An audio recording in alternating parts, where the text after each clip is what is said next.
What's up, everybody? This is Antoine from Hot Desert Pythons, and as you can see to my right is the man, the homie, MJ from the Snake Trap Sessions, MJ Exotics Cartal. What's good, brother? How are you, man? I'm good, man. I'm happy you're here right now. It's crazy, man. It's so it's such a small world, that we got mutual friends in the ball python world, and just reptiles, period, and also in jiu-jitsu. Because I was down here training with a mutual friend of ours. Shout out to Lawrence. What up, brother? El Sham.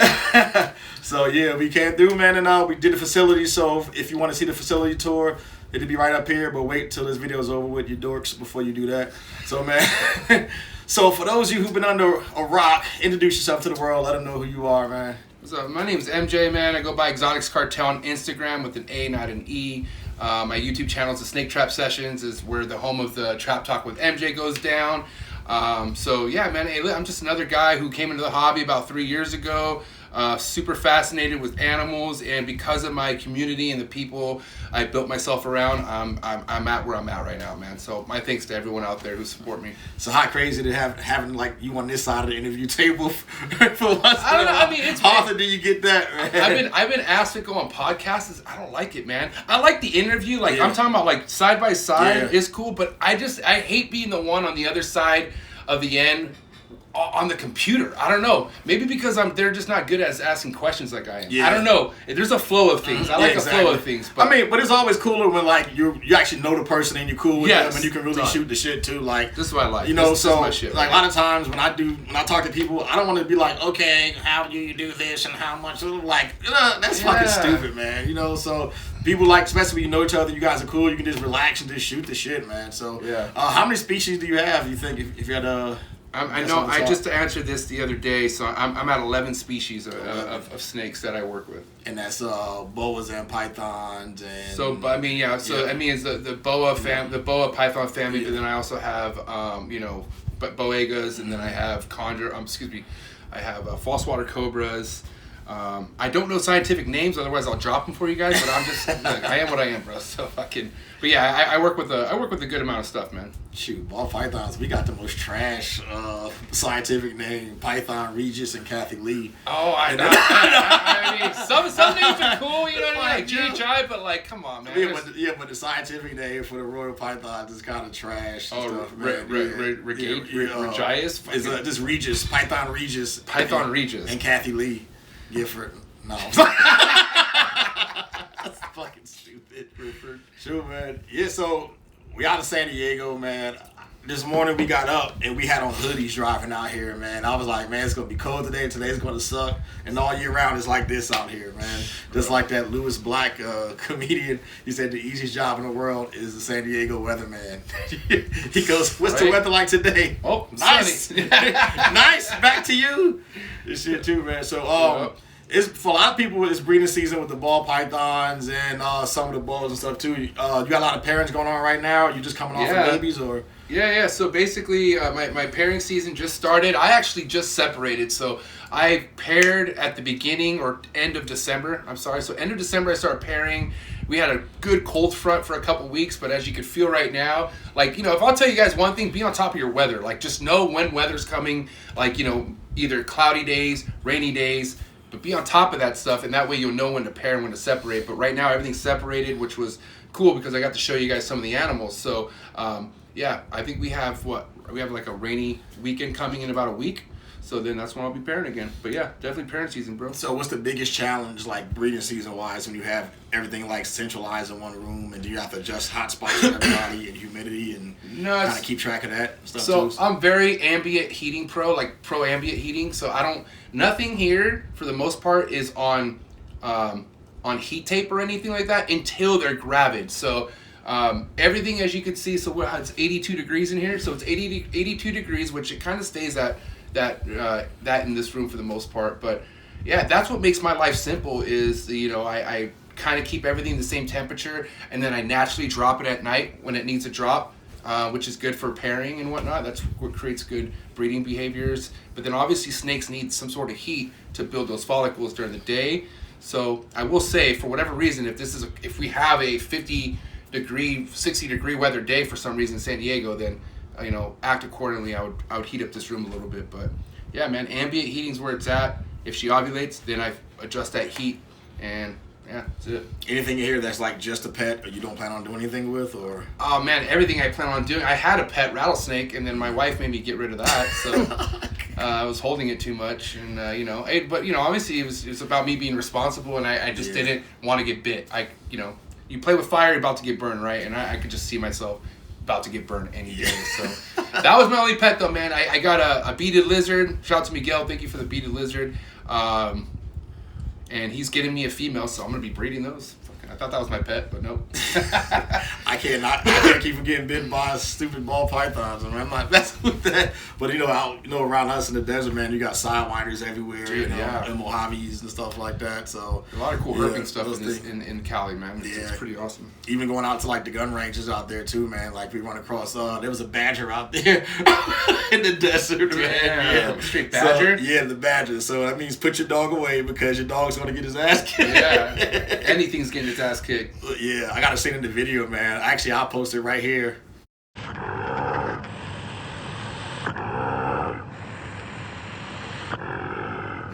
So with Burmese and retics, I know you have like an incubation method that you use for like ball pythons and some of the other stuff. So like when you have to amp that up, if you have like a separate room where like these things already set up for their eggs, or how are you gonna do that? So I have a pretty good sized incubator behind us, vitamin water. Shout out to vitamin water. So I could fit quite a bit of eggs in that incubator, but I'm also doing things smart. Like for instance, I have over 6 retics, but I'm not breeding 6 retics, not even a little bit. Every year I will go ahead and focus on one big snake project, because you gotta understand, these snakes that I work with could give you up to 50 eggs. That's a lot of snakes. You know what I mean? And I'm a select breeder, so I'm not here to mass produce. I'm not here to sell to Petcos and anything on Craigslist. I really want to know who I'm selling to. You know what I mean? So I try to keep things very selective here, and that goes with anything I breed. Not even all my stuff's available to the public. I mean, I do sell a lot of ball pythons, but my chondro pairings, my mangroves, my Timors, I won't be selling any of those to the public. So from the business aspect, so let's touch on that real quick. So how do you screen those people when they want to get into certain projects that you have, or do you already have them set up ahead of time before you decide to do the breeding, or? Instagram. Yeah, so you just post, people message you all the time. Yeah, man. I shout to Instagram, man. I'll tell you right now, for the last 3 years, going on 4 years, I built my own relationships, my own community with people who just liked my stuff. I'm very heavy on the stories. I'm very heavy on my posts. And, I do, like, my foundation's been ball pythons, but I don't only just post my ball pythons, as you know. I post my white lips. I post everything. So every now and then you start getting people who are like, wow, what is that? I'm interested. And then next thing you know, the next 2 years, you post a picture of you pairing them, and they still follow you. So, I mean, it's crazy how people are real deal about this stuff, and if they're real passionate about your work, they will hit you up and stay like on your list. But also to kind of capitalize on that, Antoine, it's like the more people you know in this industry, I'm talking about established people, the more options you have to work with whatever you want. Because shout out to Patrick Holmes, he's probably one of the biggest United States well-known chondro breeders, but he could get any snake he wants because of the kind of chondros he breed. Like, he could find anybody working with anything and say, dude, I want that snake. So he trades everything, you know what I mean? So at the end of the day, man, I would just love to just give my animals to people that I want to work with their animals. You know what I mean? Does that make sense? Right. Yeah. And piggybacking off of social media, so you're somebody who I look at as far as Instagram goes, and the way you were saying you keep active with your stories and reels and stuff like that too.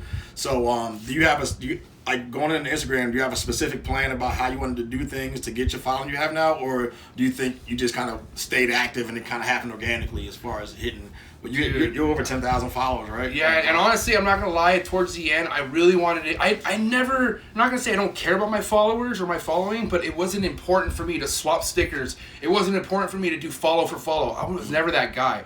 Just recently, I kind of just I got over my, I got over my shit, and I said, you know what, I need to start looking at what other people are doing, and I said, I'm gonna follow about 300 more people, and man, I don't regret it. I've been following some people who are fucking really passionate about their shit. Can I cuss? Yeah. Oh. Sorry. I'm so used to my channel and I just cuss. But yeah, man. Listen, at the end of the day, I'm glad I'm kind of looking out and seeing what people are doing out there, because I see that the passion's starting to spread. People are really, really about what they're doing. But at the end of the day, man, make it organic. Like, you should not have to have someone follow you because of either a pity or, oh, well, he followed me, or he likes. I mean, that's politics to me.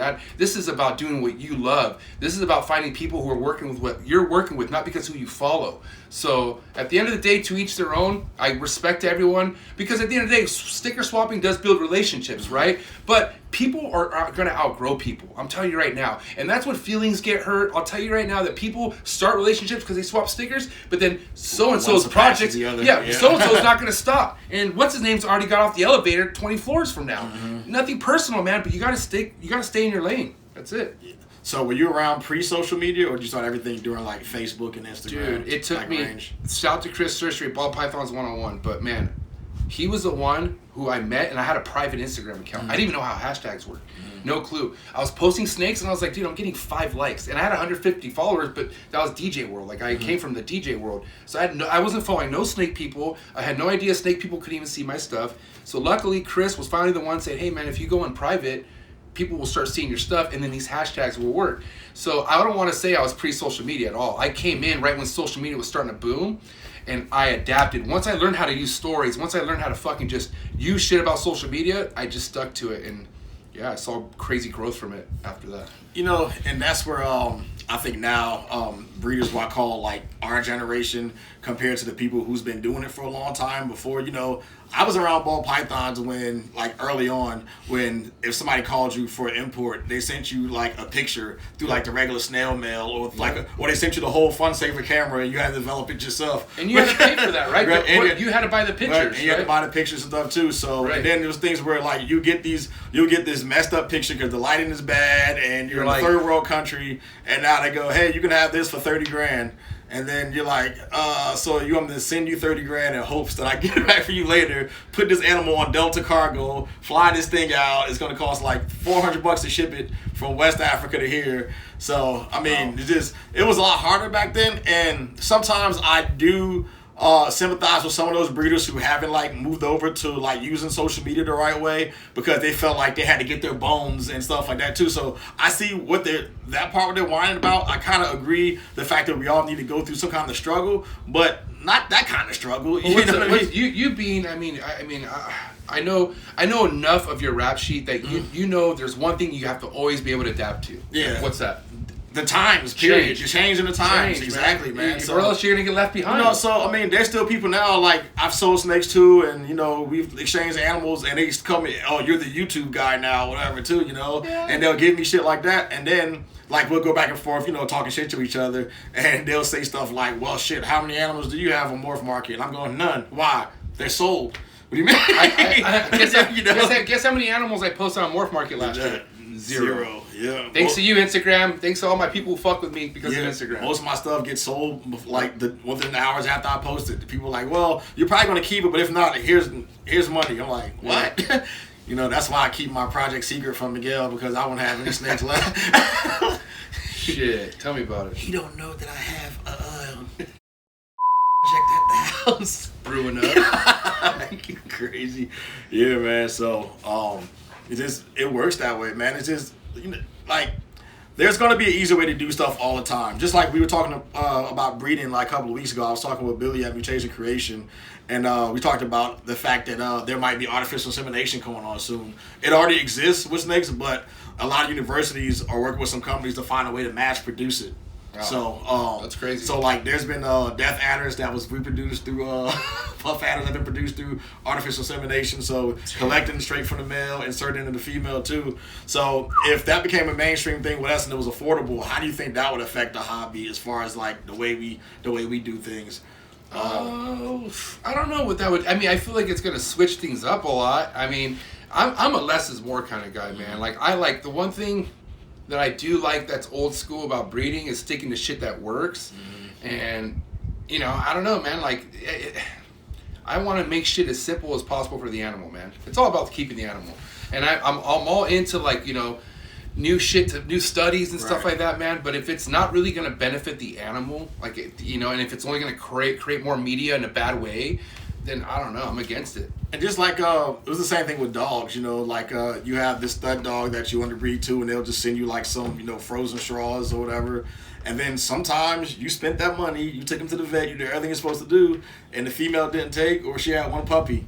and now you just spent thousands of dollars on this thing and wasted your time where you could have spent a little bit more money and like got actual mail off there and done that. So you gotta understand too, this is a hobby that if you try to take any shortcuts, it's gonna backfire on you. Like the whole purpose and respectful thing about this hobby is people who put in their time, people who invest, and people who raise their animals and wait for their moments, because everyone gets their fucking moment. But you have people who join in at whatever time, and they're looking at someone else's moment.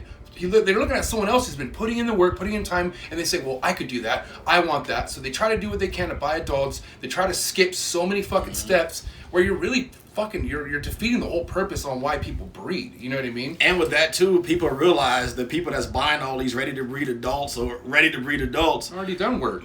They've already done work, or in that case, they're getting rid of them. Not always because something's wrong, but they're not getting rid of the best stuff they have. Yeah, so they're not getting rid of it because it's a fucking all-star. Right. So whether that's the best a morph you upgraded from, or the fact that you had that adult for 7 years and you only got 2 clutches out of it because it breeds every couple of years and that's it, or doesn't come back on food right away too. There's almost always a catch, man. Like I said, there's a small instances where people are upgrading for their males and their adult females because they made something better and now it's their year to do their thing. But in most cases, if you go online and you see a $900 female clown that's 2,000 grams, you're about to get $900 worth of that thing its whole life, Yeah. And you might spend another $900 on vet bills. You get what you put in at the end of the day. So like, did you see that kid that was he was, I guess, somebody sold a sunset for like $2,000 like recently, a female sunset. Oh, for $2,000? Yeah, and it was riddled with them mites.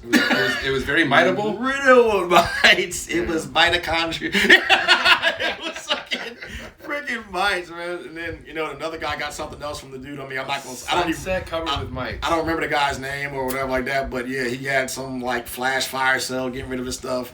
And that's another one too, man. Another red flags too, those collection sales and those I'm getting rid of everything. Yeah. My issue with that is you don't know when that person stopped giving a shit about their collection. Right. So a person, like, no one wakes up. I won't wake up today, and then 10 minutes later go, I'm selling all my stuff, PM. That's something you've been thinking about a while now, because you're probably losing money off of it. The stuff isn't going the way you want to. All the money you put in those projects failed already. So, sometimes, I mean, it's good to know when to quit. Like, a lot of times if you're putting so much money into projects, not everybody's going to make it, Like, this is my second time in, because the first time around, I got some bad investments. I put money into some projects that didn't work out. Like, I put tens of thousands of dollars into the desert project, and I had a whole rack full of females. You ain't the only one that did that. The homie Alan, who's actually, Alan's getting back into ball pythons now, but Alan's a really respected emerald basin emerald boa. So like like those emerald tree boas I showed you inside the house, but they're basins. So Amazon basins are like we're talking about an $800 snake to an $8,000 to $20,000 snake, and he left the ball python game because the desert gene destroyed him. Yeah. He was able to still sell the desert gene, like the project, for over $100,000 because it was literally at the pinnacle of it wasn't proven that they couldn't breed. It just was happening to him. Yeah. So, dude, it sucked. A lot of people got fucking destroyed on that. Yeah, because I held on until the Wall Street Journal article that Justin came out and was like, okay, this is what I did. I took this female, and this what happened, and this is happening with everything. So, right. Sometimes getting those projects, and then earlier that's what we were talking about, transparency in those projects too. Right. There's a lot of projects out there that's been around for almost 10 years, and you haven't seen the results of the same thing getting paired and knowing whether or not they make a super, or the female, at full size and knowing if they're going to lay eggs or not. So that's why now I don't get into those projects if I don't have that. Like, I got into the scaleless project early, and a few years went by, and I was buying these projects, and I'm still calling people, hey, I know you got a scale issue. What is a female 3 years ago? Are you breeding her? No, man, she's not doing anything. So. Are you still working with scalers? No, they're all gone. Yeah. So even people who have scalers, they'll tell me, hey man, no transparency, man. That's my biggest peeve in this industry, man. No matter what species it's with, it's just a lot of these projects. They got people spending so much money into it, and if you're talking to somebody that spearheaded the project and they can't give you all the answers, then why even put your, you know what I mean? Like, just not to keep beating up on the scaleless project, but people that peel the scales off of it when it's partially shedding and the thing is getting infected and stuff like that too. Like, you need to know these things, man. I would love to see a female scaleless on eggs. Yeah, when you see the scaleless, the first scaleless got produced in 2014, 2015. Right. That's it. We should have a pure scaleless clutch by now, like meaning a female who's a scaleless, 100% scaleless on eggs, and we just can't happen. And we just don't. So I think we need to stop being selfish and just accept it and just not fucking make them naked. Yeah, and then you know there's I think there's other species of like corn snakes and rat snakes too. They're like two different types of scalers, whereas some like thrive a lot better than the others. You know, so I think we just need to figure out. You know, like we have the microscale project too, the one that kind of Kevin is spearheaded, has a lot of stuff. I don't know anything about it. I know they look a lot different. They don't have heat pits at all. Have you seen those? Yeah, dude. That's breaking the laws, man. You're trying to create a creature that's not meant to be created. And the scalation is different. It's like beaded. You can like feel it rough too. So I mean, it's just. I think it's cool, you know what I mean. But like, I feel like it's not really meant for like people. Like, it's not meant for people to buy into. You know what I mean? I think if they got to the point where everyone came to the conclusion that super scaleless was just a nice animal to have as a pet, but you had to put a little bit different care into it, right? And we were all just honest about that. I had no problem with it. You know? I agree. If everybody say, hey, I want to make a scaleless and just have it as a pet, but if you're putting into it and go, hey, get into this project, invest in it, put this money up, and eventually you'll make your money back. You know, I'm like, well, you know, because it should be a lot easier if you have a super scaleless, you breed that thing, everything should be a scaleless head. Right. You know, so instead of doing that 50-50 mess. So, like, I've seen the scaleless pied. That's a dope snake, man. Beautiful snake. Yeah. Too bad you can't do nothing with it. Can't do shit with it. So, are there other in other species other than ball pythons, are there transparency issues like that you know of for like some other species or subspecies? I mean, not as severe as what we're talking about. Mm-hmm. I mean, but that's kind of like I don't know, man. I try to just keep things how they were before people were even on this earth. You know what I mean? Yeah. That's basically it. Like, you know, I appreciate the pure localities and chondros. Like, you know, chondros don't have any morphs. They're not like a mutation snake. They're all localities, meaning like where they're originated from. And then breeding certain localities back in together is what creates a designer. But not even a designer is a morph. So. And you know, no disrespect to the ball python community, like I that's what started me off, and that's my foundation. But it just got a little overwhelming for me. You know what I mean? Well, it's just because I mean, it just shit's just coming out of the woodworks. Like it's just, I don't know, it's nonstop, and like some people are all about it, and I fucking salute you, man. But that's just too much brain power for me to waste on where. I just want to keep things simple, but have it still be fucking amazing. You know what I mean? Well, and also goes to like we looked at some of your stuff earlier in the video, and even the quality of some of the stuff you're deciding to keep back and you're producing. Yes. So what makes you different from a lot of people, not like people I visit or whatever, but there's a lot of breeders and collectors out there who they're spending $100,000 just on like caging and rack systems and stuff like that. But then when you pull the racks open, you're like, dude, you bought $10,000 in racks and you have $3,000 in animals, so that's kind of hustling backwards. You know what I mean? It's gonna take you forever to make up that groundwork to make back for it too. Because like everything you have in here works and stuff. Like I can see the humidity on there where it need to be. Everything's sitting the right way. We're looking at 4 Home Depot racks right here, bro. And when you pull those out, though, you look at just regular like Ghost and Orange Ghost stuff. You're like, well, shit. All right, you know what I mean? It's popping. So, but then it's also the attention and care too. You know what I mean? Like a lot of people get good animals, but throughout the years, there's just like some people just don't know how to keep up with their fucking maintenance. And you know, it's one thing that I changed over the last year was change my waters almost daily. Like I try to change my waters as much as I can because. You know, I mean, I thought about this too because, like, you think about a dog, right? Like, I change my dog's bucket of water like every 3-4 days when it gets low, right? But my snakes, I look at it where, like, okay, have you ever drinking a fucking glass of water that was left over, like, overnight or maybe a little bit longer, but you were so thirsty and you drank it, but you could feel, like, either fuzzy or something, you're like, God damn it, and then your stomach goes, like, you know what I mean? It just doesn't feel good. I can only imagine what a snake does where, you know, people tend to not change their waters, you know, not until like once every 7 days. Well, dude, snakes fucking, snakes shit in their water, right? Shed in their water. But if a snake shits in its water on day 2 and you wait 5 days to check on that shit, bro, you know how bad that is for the snake to even breathe that shit water that's in there? And then, dude, snakes are sometimes so thirsty where they'll fucking drink it. I had a snake... you know, he's okay now, but I remember I had a snake when I was gone for 2 weeks, and it had happened while I was gone. I'm not blaming my caretaker, but I'm pretty sure he drank shit water, and he got really, really sick. Like, his whole body changed a different color. His stomach was, like, inside out, like, turned inside. It was just really bad. So, he made it. He's good. But ever since then, I'm like, dude, I'm not fucking around. My waters need to always be changed. especially with the arboreals and stuff like that. But like just little steps like that, you know. I know a lot of people have a fucking busy day, busy life and shit, but the animals come first. And if you can't keep up with your animals, then fucking lower your animals. Don't have so many. You hear that? If you can't take care of your animals, don't have a bunch of animals. Yeah, chill out, Jeez, bro. Man. Yeah, don't be selfish. Yeah, and there's, like just everyone trying to keep up with the Joneses and just trying to have That's these what numbers it and stuff is. like that. Dude, I never thought I'd have 150 snakes, dude. I'm just like, this is like a lot. Like I have a schedule every week on what gets done on every day, and just even being away for 2 days, like just for the day, I'm like stressing. Like, man, when I get home tonight or when I get home tomorrow morning, I'm gonna be doing like double the work just because it's a constant thing you got to do, man. Yeah. Now I'll let you know. I sacrificed my vacation time. Like that one time I left for 2 weeks. I haven't left for 2 weeks ever since. I can't leave everything I have in the hands of somebody who doesn't know it as much as I do. So really, I could leave this place no more than 3 days without having to come back home and really be fucking like, all right, what's what. And you know, it's nothing against the people who take care of my animals while I'm gone, which is shout out to my dad.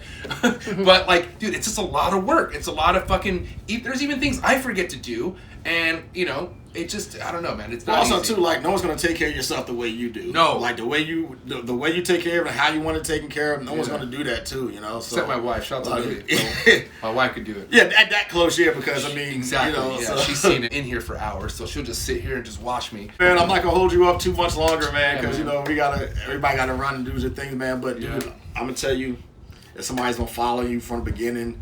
I've been from the trap session #1 up until even this morning. I tried to watch him, bro. It was an honor to be here, man. And so it's awesome, dope bro. to finally meet you in person. I appreciate the visit, bro. Yeah. Thanks, man. Get ready for it. Antoine's gonna be on a trap talk, so be ready for that shit. That shit's also, gonna be sick. like, share, and subscribe. That notification bell, slap that bitch so you know every time a new video comes out. Till next time, deuces.